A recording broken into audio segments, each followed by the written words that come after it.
Salut à tous, aujourd'hui on se retrouve pour une nouvelle vidéo Brick News et aujourd'hui dans cette nouvelle vidéo on va parler de 3 reveals officiels qui ont été révélés par l'ancienne Smith Toys, 3 sets Lego Star Wars qui sortiront en janvier 2025, alors ce sont que 3 reveals parmi tant d'autres. Donc l'ancienne Smith Toys a révélé quelques sets Lego Star Wars mais aussi quelques sets Marvel, City, Harry Potter etc. Mais dans cette vidéo Brick News on va exclusivement parler de sets Lego Star Wars pour 2025, donc ces 3 sets là. Mais juste avant de commencer la vidéo, n'hésite pas à t'abonner à la chaîne YouTube et à activer la cloche pour ne rater aucune de mes futures vidéos. Ça te permet de me soutenir, c'est totalement gratuit et ça te permet d'être tenu au courant concernant l'actualité des Lego. Bref, c'est parti. Et on commence avec ce premier leak. Donc on a tout d'abord le set Lego Star Wars référence 75401, le Jedi Interceptor de Ahsoka Tano basé sur la guerre des clones, la série The Clone Wars. Donc une boîte de 290 pièces, 8 ans et plus, qui sera commercialisée dès le 1er janvier 2025 pour la somme de 45 balles. C'est énorme. Qui nous livre donc du coup 3 figurines en plus du Jedi Interceptor d'Ahsoka, à savoir la figurine d'Ahsoka Tano en mode Padawan, Anakin Skywalker son maître Jedi, ainsi que R7A7, le droïde astromécano associé à Ahsoka. Pour 45 balles, on a de quoi obtenir des figurines intéressantes puisqu'on a effectivement une nouvelle version de R7A7, il me semble, qui n'a jamais été vue dans la gamme Lego Star Wars. Je pense que les fans hardcore me corrigeront.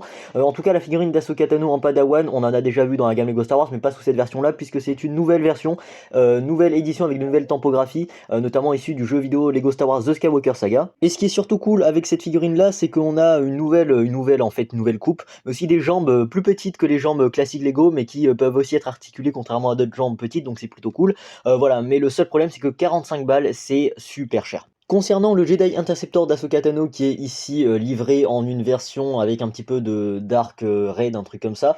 Bon, alors c'est pas exactement la même version que celui de Anakin, mais on reste dans le même style, dans le même design global, même s'il y a quelques subtilités qui changent. Voilà, en termes de livret, bon, c'est un petit peu différent évidemment, enfin, c'est carrément différent en fait, c'est du rouge, alors que Anakin c'était du jaune, mais néanmoins le design global et la forme est totalement presque identique. On a toujours la même fonctionnalité de pouvoir déployer des lance-missiles.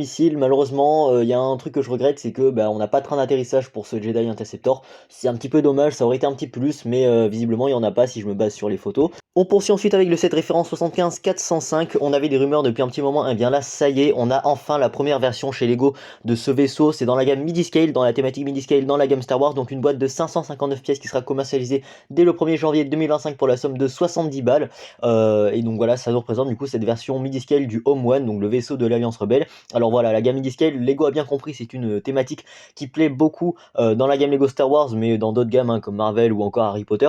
C'est une thématique qui plaît beaucoup, et bien là ça nous permet d'avoir des vaisseaux à échelle réduite, à des prix beaucoup plus réduits, et ça nous permet d'avoir des versions tout en briques danoises de vaisseaux que l'on ne pourrait pas se procurer en version UCS par exemple. Le set est ici livré avec évidemment son traditionnel socle de présentation ainsi que sa plaque tampographiée avec le logo Lego Star Wars ainsi que le nom du vaisseau, donc le Home One. On notera par exemple la présence d'un vaisseau encore plus midi-scale, le Nebulon B, la frégate Nebulon B qui accompagne ce vaisseau Home One. Et là en termes d'échelle, alors déjà rien que le Nebulon B par rapport au Faucon Millennium ça ressemble à ça, et maintenant le Nebulon B par rapport à ce vaisseau Home One, c'est juste énorme, donc ça vous donne déjà un aperçu des tailles colossales des vaisseaux dans Star Wars. C'est de la science-fiction, néanmoins on peut toujours admirer ça. J'ai une petite remarque personnelle à faire sur ce vaisseau, c'est que je le trouve plutôt smooth, très stylé. 70 balles c'est pas donné certes, mais néanmoins très peu de tonneaux apparents, c'est beaucoup lisse, beaucoup de slope, et ça donne un côté beaucoup plus élégant qu'en laissant des tonneaux apparents sur ce vaisseau, donc je trouve ça plutôt stylé. Les designers ont fait du très beau boulot là-dessus. Bon, par contre, faut pas non plus s'attendre à un gros vaisseau puisque ça fait que 33 cm de long sur 14 cm de haut, donc c'est un petit vaisseau exposé dans un coin d'étagère,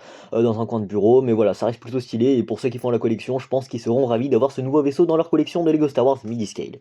Et enfin, dernier set Lego Star Wars leaké, c'est le set Lego Star Wars 75410, le N1 Starfighter du Mandalorian ainsi que de Grogu, une boîte 4 ans et plus de 92 pièces qui sera commercialisée toujours dès le 1er janvier 2025 pour la somme très astronomique de 30€. C'est super cher, je vous l'accorde. Alors on a l'habitude chez Lego des sets sous licence 4+, qui sont super chers. Cela peut expliquer déjà par la licence, mais aussi par les grosses pièces employées, parce que ce sont des sets 4 ans et plus qui sont prévus pour être faciles à construire pour les jeunes enfants.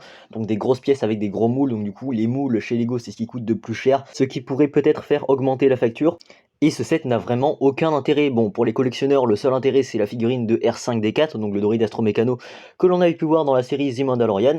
Néanmoins, bon, ça fait cher, et puis la seule figurine intéressante c'est R5D4. Grogu n'a rien d'inédit, le Mandalorian n'a rien d'inédit, malgré une nouvelle version avec des bras tampographiés qui a déjà été vue dans quelques sets précédents. Mais bon, voilà, la seule figurine c'est R5D4, et est-ce que ça vaut le coup de payer 30 balles pour ça? Certainement pas. Après, pour les collectionneurs, vous n'êtes pas sans savoir que ce genre de set, hein, des playsets, ça se trouve facilement en promo si vous attendez un petit peu et pas n'achetez pas des One par exemple. Donc voilà, donc soyez patient et encore une fois, cette figurine-là peut très bien se trouver aux alentours de 10 € même sur le marché comme Bricklink, et cetera, en pièces détachées.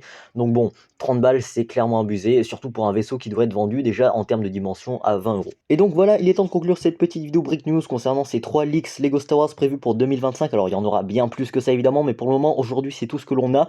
Comme je vous l'ai dit en début de vidéo, c'est exclusivement sur les leaks Lego Star Wars, mais ne vous inquiétez pas, il y aura une nouvelle vidéo Break News qui sortira aussi concernant les autres leaks Speed Champions, City, Marvel, Harry Potter, etc. Prévus pour janvier 2025. Donc ne vous inquiétez pas, ça arrivera. Donc voilà, j'espère que cette petite vidéo Break News concernant ces 3 sets Star Wars vous aura plu. Si c'est le cas, n'hésitez pas à liker la vidéo, n'hésitez pas à me dire ce que vous en pensez en commentaire concernant ces 3 leaks Lego Star Wars. Si ce n'est pas encore fait, abonnez-vous à la chaîne YouTube en activant la cloche pour ne rater aucune de mes futures vidéos, ça vous permet de me soutenir, c'est gratuit et ça vous permet d'être tenu au courant concernant l'actualité des Lego. Et quant à moi, je vous dis à très vite pour la prochaine vidéo Brick News partie 2.